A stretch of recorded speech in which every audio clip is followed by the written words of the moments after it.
He rented out an amusement park just for fun.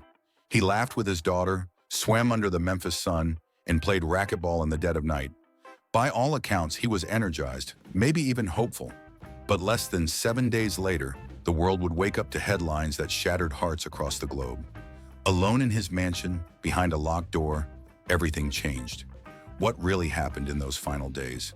The truth is far more unexpected than you've ever heard. On August 16, 1977, the world was rocked by a headline that didn't seem real. Fans flooded the gates of Graceland, radios fell silent in disbelief, and an entire generation mourned the sudden and unexpected loss of an icon. The man who redefined music, charisma, and American pop culture was gone, just like that.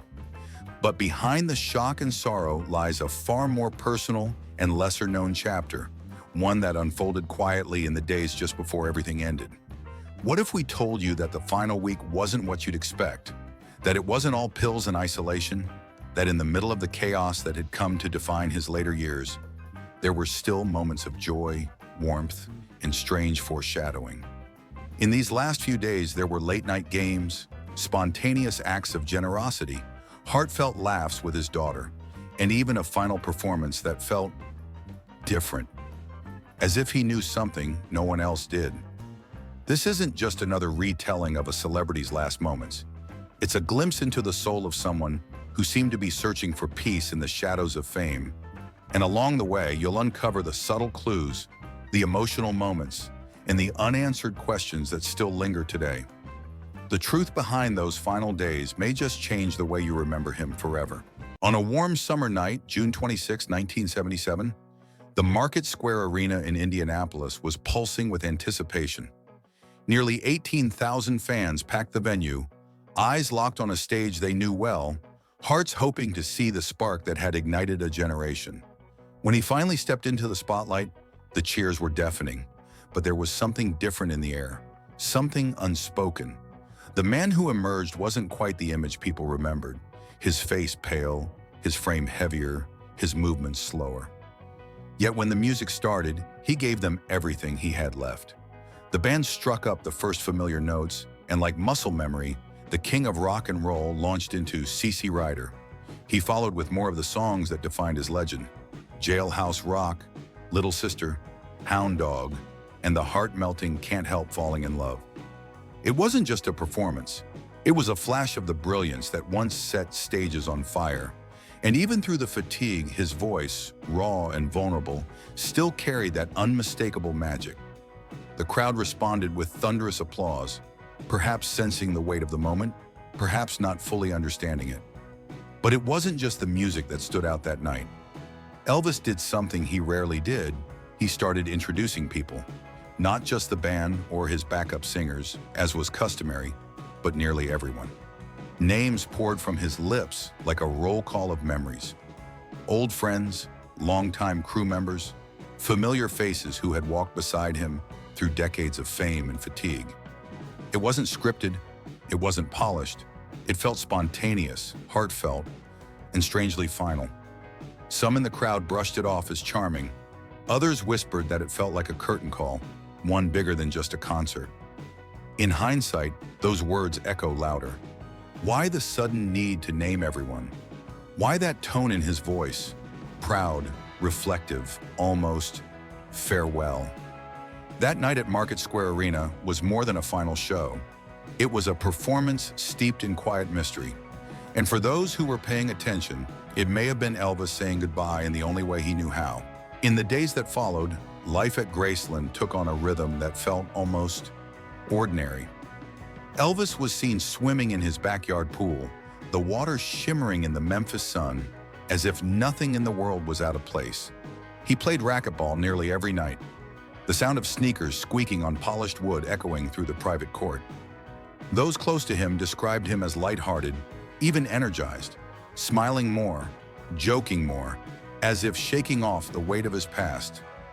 It was the kind of week that could have belonged to anyone. Not just a global icon, there was even time for a movie night. Elvis took Lisa Marie and Ginger Alden to a local screening of The Spy Who Loved Me, the latest James Bond flick. Sitting in the theater surrounded by people he loved, It was one of those rare moments where the line between the legend and the man seemed to blur. Popcorn in hand, daughter at his side, he was simply a dad watching a movie, far removed from the glare of tabloids or the burden of expectation, and yet beneath the calm surface, time was quietly ticking away. Back at Graceland, his favorite piano called to him. Late at night, he'd sit down and play, letting his fingers wander through old gospel tunes and love ballads like old friends. In between, he was reviewing plans for a brand new tour set to begin August 17th. The schedule was packed, cities lined up, fans eagerly waiting. His wardrobe was being readied, the crew was on standby. Everything appeared to be moving forward, like it always had. But if you look closely, you might have seen something else, something unspoken. Curiously, even as a tell-all book written by his former bodyguards hit the shelves, filled with biting revelations and stinging betrayal, Elvis didn't flinch. He didn't lash out, didn't go into hiding. He carried on, business as usual. It was as if he'd already made peace with it, or perhaps had learned to shut out the noise. To the outside world, it looked like just another week in the life of a megastar. But within the stillness, in the small, everyday choices, something deeper was unfolding, something no one could see coming. One evening that week, Graceland's gates quietly opened, not to fans, but to something far more personal. Elvis had rented out Libertyland, an entire amusement park, just for his daughter, Lisa Marie. After the sun went down and the crowds had gone home, the lights of the park flickered back on, not for a public spectacle, but for a private night of laughter, rides, and sweet childhood memories. It wasn't about being the king that night. It was about being a dad. Just a dad who wanted to see his little girl smile before she had to return to school. They rode the carousel. They raced to the bumper cars. Elvis watched her giggle over cotton candy and candy apples, holding her hand as they strolled between games. There was joy in those moments, a kind of unguarded warmth that no tabloid headline could touch. He wasn't surrounded by flashing cameras or screaming fans, just by a few close friends, Ginger Alden, and the sound of his daughter's laughter drifting across the night air. For Elvis, those hours might have felt like a time machine, if only for a little while, one last escape into the simplicity of fatherhood. For those who were there, it didn't feel like a goodbye. It felt normal, comforting, as if the whirlwind of celebrity had momentarily paused to let him breathe, to let him give what mattered most, time and attention. To outsiders, it may have just looked like a generous gesture from a wealthy man, but to those closest to him, it was something far more telling. A quiet attempt to hold on to what mattered, to be present, to be remembered, not as a superstar, but as a father who showed up when it counted. And for just one night, that was enough. Across the country, fans were buzzing with excitement. August 17th marked the beginning of a brand new tour, one that would take him from Maine to New York, Kentucky, and back home to Tennessee. Cities were preparing, venues were booked, and thousands of tickets had already been sold. The lights were ready to shine, the microphones tested, the costumes pressed and waiting. For loyal followers, this tour wasn't just another set of shows. It was a chance to witness a legend, to see if he still had that fire, that unmistakable presence that once shook the world. And behind the gates of Graceland, preparations seemed to echo that same momentum. There were rehearsals, last-minute tweaks to the set list, conversations about travel plans. But underneath it all, there was a quiet sense of strain. Yes, the schedule was locked in, the dates circled, but was he truly ready? Or was he simply going through the motions, keeping up appearances? From the outside, it looked like everything was set to launch. But something beneath the surface felt uncertain, as if the countdown had started, but no one knew where it would actually lead. August 15 unfolded like any other day at Graceland. Elvis paid a visit to the dentist earlier in the day, a routine appointment that passed without concern. He later returned home, slipping back into the comfort of familiar habits. That evening, the sound of piano keys echoed through the house as he played softly, perhaps working through old melodies or simply letting his thoughts wander. As night crept in, he headed to the racquetball court, his go-to escape in recent weeks. The thud of the ball, the rhythm of movement, it was his way of shaking off the world, one serve at a time. By the early hours of August 16th, the house was quiet again. Around 2 a.m., he told Ginger Alden he was heading into the bathroom to read. A nightly routine, unremarkable in every way. The house settled into stillness. Everyone assumed he'd be up late, just as he often was, winding down on his own terms. Nothing seemed out of place. There were no alarms, no dramatic signs, no ominous foreshadowing. Just another night in a life that had long blurred the line between grandeur and solitude. But by the afternoon, everything had changed. Ginger found him unresponsive, still behind that bathroom door, where time had quietly run out. The emergency call was made. Paramedics arrived, and by 3:30 p.m., the unthinkable was official. What began as a day like any other ended with the world losing a legend. But what truly happened during those final moments? And what were the signs that may have gone unnoticed? The answers are far more complicated than anyone imagined.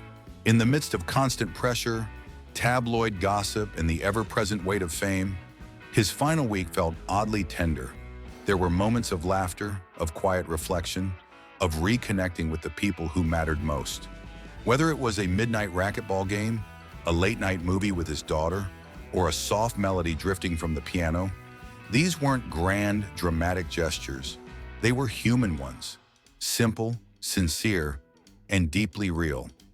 For a man who had lived so much of his life in the spotlight, it was in these small shadows that he found brief peace. It's easy to let the chaos define the ending, the scandals, the exhaustion, the fading image of a superstar losing his grip. But that's not the full picture.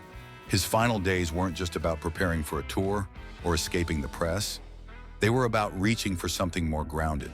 He seemed to be making space for joy, carving out time for love, finding light in the ordinary. Whether he realized it or not, he was building a week that felt like a soft exhale, one last embrace of the things he cherished.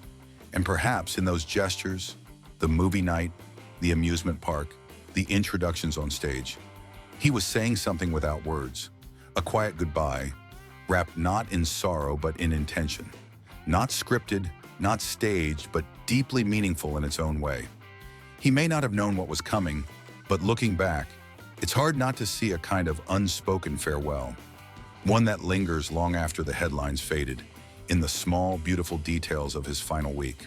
If this glimpse into a different side of his final days moved you or made you see things in a new light, we'd love to hear your thoughts. What surprised you the most? What do you remember about that moment in history? Share your opinions down in the comments. We read every single one. And if you enjoyed this story, don't forget to give the video a like, subscribe to the channel for more untold truths and emotional deep dives, and share it with someone who still remembers the king. Your support helps us keep these stories alive.